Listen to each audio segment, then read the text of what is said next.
Hi friends, అందరికీ నమస్కారం. Friends, ఇప్పుడు అందిన వార్త 50 ఏళ్ళు దాటిన వారందరికీ కూడా మరొక గుడ్ న్యూస్ అయితే వచ్చేసింది. దానికి సంబంధించిన వివరాలు చెప్పడం కోసం ఈ వీడియో అయితే చేస్తున్నాను.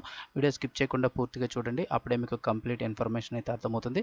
అలాగే ఇంకెవరైనా మన ఛానల్ సబ్స్క్రైబ్ చేసుకోకపోతే వెంటనే సబ్స్క్రైబ్ చేసుకోండి ఫ్రెండ్స్. ప్రభుత్వం నుంచి వచ్చే ఎలాంటి ముఖ్యమైన అప్డేట్స్ మిస్ అవ్వకుండా మీరు ముందుగానే తెలుసుకోవాలి అనుకుంటే ఛానల్ని తప్పకుండా సబ్స్క్రైబ్ చేసుకోండి. అలాగే వీడియోను ఒక లైక్ చేసినట్లయితే మరింత మందికి సమాచారం చేరుతుంది. నేను నెక్స్ట్ చేయబోయే వీడియోస్ కూడా మీకు నోటిఫికేషన్ అయితే రావడం జరుగుతుంది. ఇంక వివరాల్లోకి అయితే కనుక వెళ్ళిపోదాము. 50 ఏళ్ళు దాటిన వారందరికీ కూడా మరో గుడ్ న్యూస్ వచ్చింది. తెలుగుదేశం పార్టీ అధినేత చంద్రబాబు నాయుడు మరొక సంచలన ప్రకటన అయితే చేశారు.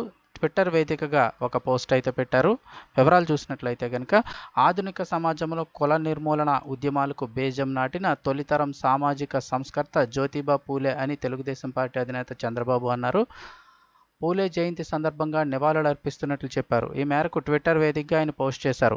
ఆ మహాశయుడి ఆశయంలోనే భాగంగానే తెలుగుదేశం పార్టీ బడుగు బలహీన వర్గాలకు రాజకీయాల్లో ప్రాధాన్యత కల్పించిందని చెప్పారు.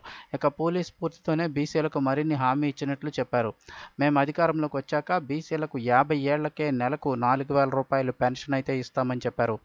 అంతేకాకుండా 1,50,000 కోట్లతో బీసీ సబ్ ప్లాన్ కూడా అమలు చేస్తాం. అంతేకాకుండా స్వయం ఉపాధికి 5 ఏళ్లలో 10,000 కోట్లు ఖర్చు చేస్తాం. ఇంకా వృత్తిదారులు ఎవరైతే ఉంటారో ఆదరణ పథకం ద్వారా 5,000 కోట్లు విలువ చేసే పరికరాలు అందిస్తామని చంద్రబాబు అన్నారు. అలాగే చంద్రన్న బీమా పథకాన్ని పునరుద్ధరించి పరిహారాన్ని 10 లక్షలకు పెంచుతామని, ఇక అలాగే పెళ్లి కానుక ఏదైతే ఉందో దాన్ని 1,00,000కు పెంచిస్తాం. చట్టసభల్లో బీసీలకు 33% రిజర్వేషన్ కోసం అసెంబ్లీ తీర్మానం చేసి కేంద్రానికి పంపిస్తాం. బీసీలకు శాశ్వత కుల ధృవీకరణ పత్రాలను అందజేస్తామని చంద్రబాబు పేర్కొన్నారు. ఓవరాల్గా చూసుకున్నట్లయితే కనుక బీసీలకు 50 ఏళ్లకే నెలకు 50 ఏళ్ళు దాటిన వారందరికీ కూడా నెలకు 4,000 పెన్షన్ అయితే పంపిణీ చేస్తామని అయితే చంద్రబాబు ట్విట్టర్ వేదికగా మరొకసారి ప్రకటన చేశారు.